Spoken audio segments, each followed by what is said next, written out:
Hola, saludos amigos. En los últimos años muchas personas, sobre todo jóvenes, han decidido cambiar de género alimentadas por la publicidad que ven en las redes sociales. De esta manera es como se convirtieron en trans, porque en las redes sociales se anima a que las personas se conviertan en trans. Por ejemplo, en Instagram, cuando buscas la palabra trans, no aparece nada crítico, al contrario, solo personas que te incitan a cambiar de género, asegurándote que es algo estupendo, que es lo que necesitas para sentirte bien. Sin embargo, la realidad es bien diferente, ya que un gran número de personas trans se arrepiente de haberse cambiado de género, asegurando que la cirugía de cambio de género es pura mutilación genital. Y el número de personas trans arrepentidas va en aumento. Aunque ellos no suelen hablar públicamente, ya que las amenazas del lobby LGTBI se lo impide, porque este lobby considera que es importante que las personas trans muestren siempre una imagen de felicidad de cara al público. Por este motivo, cuando uno de ellos tiene el atrevimiento de plantarle cara, le silencian sin miramientos. De hecho, cualquiera que se posicione en contra de la ideología de género queda automáticamente marginado, excluido y amenazado. Una de las primeras personas que dio la cara para denunciar esta situación fue Walter Haye, quien tras una infancia complicada vivió un cambio de género en una lucha para encontrar su propia identidad, pero luego se arrepintió de la decisión tomada, asegurando que el lobby LGTBI manipula a los niños en los colegios para que cambien de género. Walter escribió lo siguiente: todo lo que hacen es llenar a la gente de hormonas, poner implantes y decir que han fabricado a una mujer. Es imposible biológicamente hacer un hombre de una mujer. Cuando estudié me di cuenta de que es imposible transformar biológicamente a alguien de un género a otro, y en ese momento te das cuenta de que es condición psicológica y no médica. Pero no solo Walter, son muchas las personas que consideran su cambio de género como el mayor error de sus vidas. Este es el caso de Alan Finch, un australiano que fue durante 17 años una mujer llamada Helen. En su adolescencia nunca se sintió integrado, por lo que pensó que se encontraba atrapado en el cuerpo equivocado. Tras recibir el apoyo de su madre y de los médicos, Alan se sometió a una operación de cambio de género, una decisión que no tenía vuelta atrás. Dijo así: te mutilan los genitales y luego te hacen creer que eres una mujer, pero esto es falso. Interiormente sigues siendo hombre. La operación es falsa, no te cambian el sexo, eso es biológicamente imposible. Tras pasar unos años tormentosos, Alan demandó a la clínica de género australiana donde se había operado por un mal diagnóstico.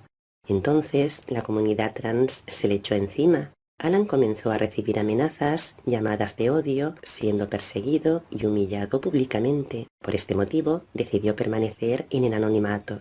Otra persona que también se arrepintió de haberse cambiado de género fue Richard Raskin, una de las primeras personas del mundo en someterse a este tipo de operación. Richard Raskin fue muy conocido tras ser proclamado campeón de tenis en la década de los 70 y tras su cambio de género, con el nombre de René, llegó a convertirse en un símbolo de la transexualidad del siglo XX, un proceso del que se arrepintió. En una entrevista concedida a Tennis Magazine en 1999, dijo lo siguiente: sé que en el fondo soy una mujer de segunda clase. No quiero ser ningún ejemplo a seguir para personas trans. Hay muchas opciones de destrozarte la vida por la confusión de no saber quién eres. La historia del periodista deportivo Mike Pena es aún más trágica. Después de más de 24 años escribiendo en la columna semanal de Los Angeles Times, en el año 2007, antes de las vacaciones de verano, anunció que volvería siendo Christine. Y así fue, ya que regresó a la redacción como mujer tras haberse sometido a una operación y comenzado un fuerte tratamiento hormonal. Aunque el periódico le dio un sitio web para que relatara sus experiencias como mujer, un sitio llamado La Mujer del Progreso, la web se canceló un año después, en 2008, sin previa explicación, porque él decidió dejar de lado a Christine y volver a ser el Mike de siempre. Tras haberse arrepentido de la operación de cambio de género, un año más tarde, en 2009, Mike se suicidó. Otra persona que se arrepintió después de haberse sometido a una transición para tomar la apariencia física de una mujer es la barcelonesa Sandra, quien se define como un hombre homosexual, aunque prefiere mantener el nombre que utilizó cuando era mujer. Sandra escribió lo siguiente: Yo era un niño homosexual muy afeminado en una familia bastante homófoba, a excepción de mi madre. Sufrí mucha discriminación. Sandra empezó a trabajar en el mundo de la noche, donde conoció a muchas personas trans que le fueron convenciendo de que hiciera un cambio de género. Entre su situación familiar y las voces que le invitaban a hormonarse, comenzó a hacerlo por su cuenta a la edad de 18 años. Sandra cuenta que siempre odió su cuerpo y que ese malestar se acentuó en la adolescencia. Comenzó a desarrollar una angustia que no se iba con las operaciones. De hecho, aunque se hizo una vaginoplastia, seguía odiando su cuerpo. Tras casi 20 años tomando hormonas tóxicas y con efectos secundarios graves, Sandra se dio cuenta de que seguía siendo la misma persona que era. Aseguró que el sistema médico te dice que cuando te operas el genital, tu angustia desaparece, pero esto es mentira, ya que caes en un bucle de cirugías.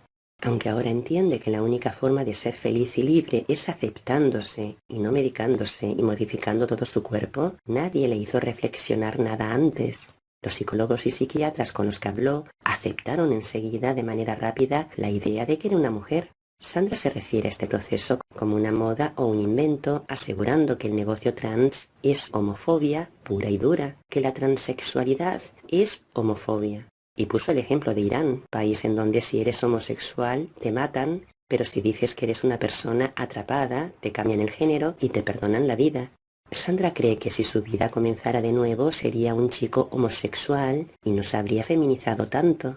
Una experiencia similar a la de Sandra la vivió la mexicana Melissa Vallés, que nació siendo chico y en el año 2000 cambió de género. Dijo así: yo despreciaba lo que significaba la masculinidad tal como la había conocido.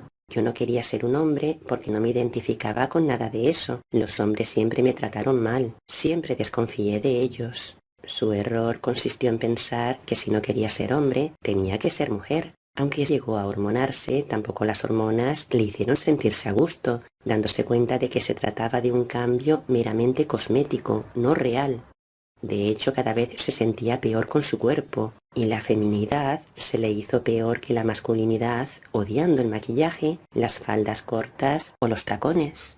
Dijo así: yo huía de los hombres que trataban a las mujeres como un objeto, y acabé convirtiéndome en ese mismo objeto. Entendí que yo nunca sería una mujer porque no nací mujer, ni viví su experiencia, no pasé por ello. La comunidad trans no me representa, me criticaron cuando hice la transición y viví una depresión horrible que me duró 2 años. Les parecía una blasfemia que no estuviera feliz y en el mundo del arco iris después de modificar mi cuerpo. Melissa ahora entiende todas las cosas horripilantes que se tuvo que hacer para ser ella misma cuando siempre fue él mismo. Dijo así: la única forma de ser feliz es aceptarte y quererte, no modificar todo tu cuerpo. Otra persona que no aceptó su cuerpo, lo cual acabó con su vida, es la belga Nancy Verhelst. Después de una infancia complicada en donde era la única niña, por lo que su madre la apartaba, pero no a sus 2 hermanos varones, decidió hacerse varón, porque pensaba que así todos sus problemas se irían, ya que estos problemas se basaban en que ella no tenía el género adecuado. Por lo tanto, en el año 2009, Nancy comenzó una terapia hormonal y finalmente se sometió a 2 cirugías en el año 2012, una mastectomía y una reconstrucción genital. Pero pese al cambio de género, ella se sentía como un monstruo. En una entrevista concedida a un periódico belga, aseguró que se sentía un monstruo y que no podía superar la depresión que la había consumido desde pequeña.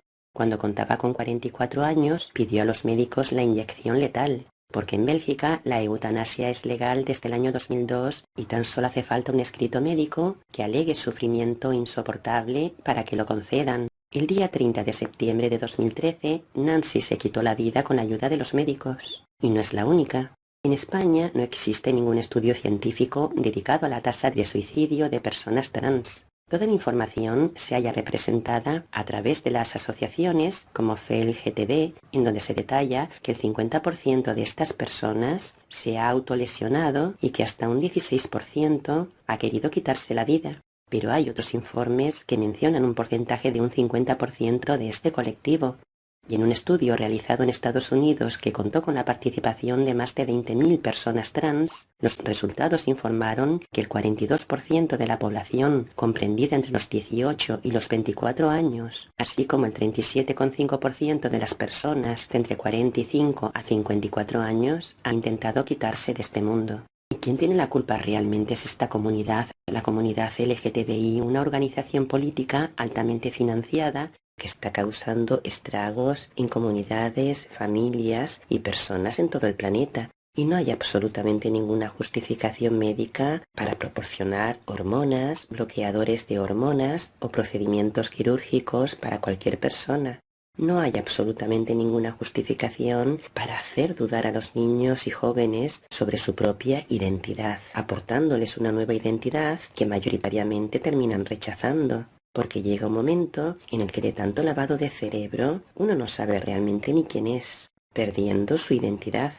Este colectivo, este lobby, que se da golpes de pecho defendiendo la libertad y colocando a las personas de acuerdo a su vida íntima en tablas con nombres inventados y difíciles de pronunciar, es el más opresor de todos, ya que atenta contra lo más importante, que es nuestra propia identidad.